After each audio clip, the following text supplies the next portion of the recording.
قرض تو ہم سب اٹھاتے ہیں، جو کمیٹی ڈالی ہوتی ہے قرض ہی تو اٹھایا ہوتا ہے، ہمیں پتہ ہوتا ہے کہ ہم آہستہ آہستہ کر کے لوٹا دیں گے، تو اگر آپ کو قرض ملتا ہے تو ضرور قربانی کریں، کیونکہ وعید اس معاملے میں بہت سخت ہے۔ لیکن اگر کوئی بیچارہ بہت ہی مفلس ہے اور نہیں کر سکتا بیچارہ، تو وہ میں پہلے حدیث بتا چکا، سنن نبی داؤد، سنن نسائی اور المستدرک للحاکم میں صحیح سند کے ساتھ ہے، اور امام ذہبی نے بھی موافقت کی ہے کہ آپ صلی اللہ علیہ وسلم نے فرمایا کہ جس میں استطاعت نہیں ہے وہ پھر عید والے دن اپنے ناخن کاٹ لے اور بغلوں کے بال اور زیر ناف بال صاف کر لے، اور اس میں امپلائڈ ہے کہ پھر وہ یکم ذی الحجہ سے لے کر قربانی تک، قربانی کے دن تک، عید کی نماز تک یہ بال نہیں کاٹے گا، تو اللہ تعالیٰ اسے پوری قربانی کا ثواب انشاءاللہ عطا فرما دے گا۔ پوائنٹ نمبر 3 کہ ایک خاندان کے ایک فرد پر قربانی ہے یا سب نے ہی قربانی کرنی ہے، یہ بھی آج کل بڑا کریٹیکل ایشو ہے کہ ساروں نے قربانی کرنی ہے۔ ایک خاندان میں جتنے بندے ہیں اور سارے امیر ہیں تو کیا سارے ہی کریں گے؟ تو بہتر تو یہ ہے سارے ہی کریں، جتنا میٹھا ڈالیں گے اتنا ہی بہتر ہے، آخرت کے لیے سیف کریں اس کو عبادت۔ لیکن دین کی طرف سے obligation ہے کہ ایک خاندان کی طرف سے ایک قربانی ہو، ایک خاندان،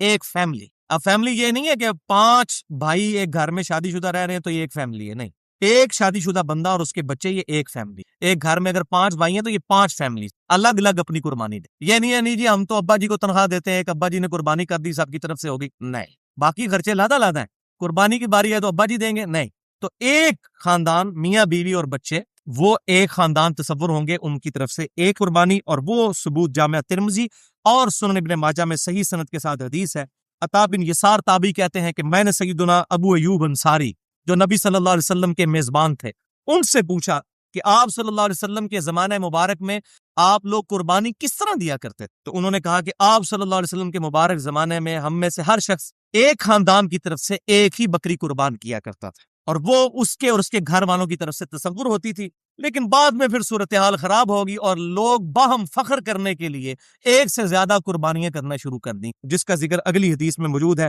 سنن ابن ماجہ میں ہی اور المستدرک للحاکم میں صحیح سند کے ساتھ، اور امام ذہبی نے بھی موافقت کی ہے کہ حذیفہ بن اسید رضی اللہ تعالیٰ عنہ کہتے ہیں کہ میرے گھر والوں نے مجھے اکسایا، حالانکہ میں یہ جانتا تھا کہ سنت یہ ہے کہ پورے گھر کی طرف سے ایک قربانی کی جائے، ایک بکری، لیکن میرے گھر والے مجھے اکساتے ہیں کہ میں زیادہ قربان کروں تاکہ لوگوں میں فخریہ طور پر یہ بات، یہ صحابہ کے زمانے میں یہ کام شروع ہو گئے، کیونکہ امت کا فتنہ تو مال ہے نا۔ تو پھر وہ صحابی کہتے ہیں کہ اب ہم زیادہ قربانیاں کرتے ہیں، اگر نہ کریں تو لوگ ہمیں کہتے ہیں کنجوس ہے، اس زمانے میں بات ہو کنجوس کیا۔ تو یہاں پر یہ بات بھی سمجھ لیجئے کہ جو بیرون ملک لوگ آباد ہیں وہ گھر والوں کو یہاں پیسہ بھیجتے ہیں، تو وہاں ان کو قربانی پھر کرنے کی ضرورت نہیں ہے، بیوی بچے ادھر ہیں، ماں باپ ادھر ہیں، تو وہاں سے پیسے بھجوا دیے تو اس کی طرف سے قربانی ہوگی، وہ خاندان کا سربراہ ہے، یہ نہیں ہے کہ اس نے لادا ادھر قربانی کرنی۔ اسی طریقے سے فطرانے کے پیسے، باقی چیزیں جو ہے وہ یہاں پر اگر کوئی بھجوا دیتا ہے تو یہاں پر دے دیں گے تو ادا ہو جائے گی۔ اس کانٹیکسٹ میں 2 اور احادیث بڑی اہم ہے۔ پہلی حدیث صحیح مسلم کی ہے کہ آپ صلی اللہ علیہ وسلم نے فرمایا جس شخص کا قربانی کا ارادہ ہو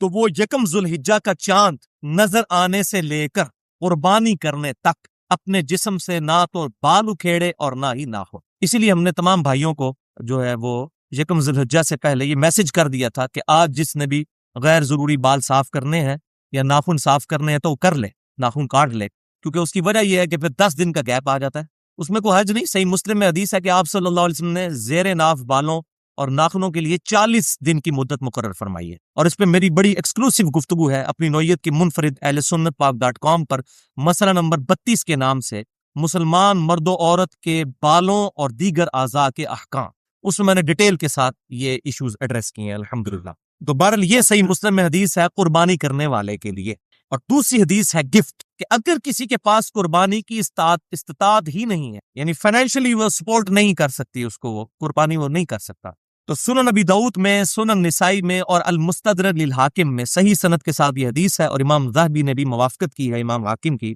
کہ آپ صلی اللہ علیہ وسلم کی خدمت میں ایک صحابی نے عرض کی کہ اللہ کے رسول صلی اللہ علیہ وسلم، میرے پاس ایک دودھ دینے والی بکری ہے، اس کے علاوہ کوئی جانور نہیں، اور نہ میرے پاس اتنی ہمت ہے میں کوئی جانور خرید کے قربان کر سکوں، تو کیا میں اسی کو ذبح کر لوں؟ تو آپ صلی اللہ علیہ وسلم نے فرمایا اس کو ذبح نہ کرو، ظاہر ہے وہ سورس آف ان کے پاس ایک انکم تھا یا ان کے معاملات چلانے کے لیے۔ تو پھر آپ صلی اللہ علیہ وسلم نے اس صحابی کو ایک نسخہ فرمایا ارشاد، اور فرمایا آپ صلی اللہ علیہ وسلم نے کہ عید والے دن باقی لوگ قربانی کر رہے ہوں گے، تم اپنے ناخن اور زیر ناف بال اور بغلوں کے بال یہ صاف کر لینا، اللہ کے ہاں تمہاری پوری قربانی لی۔ اور اس میں یہ بات امپلائڈ ہے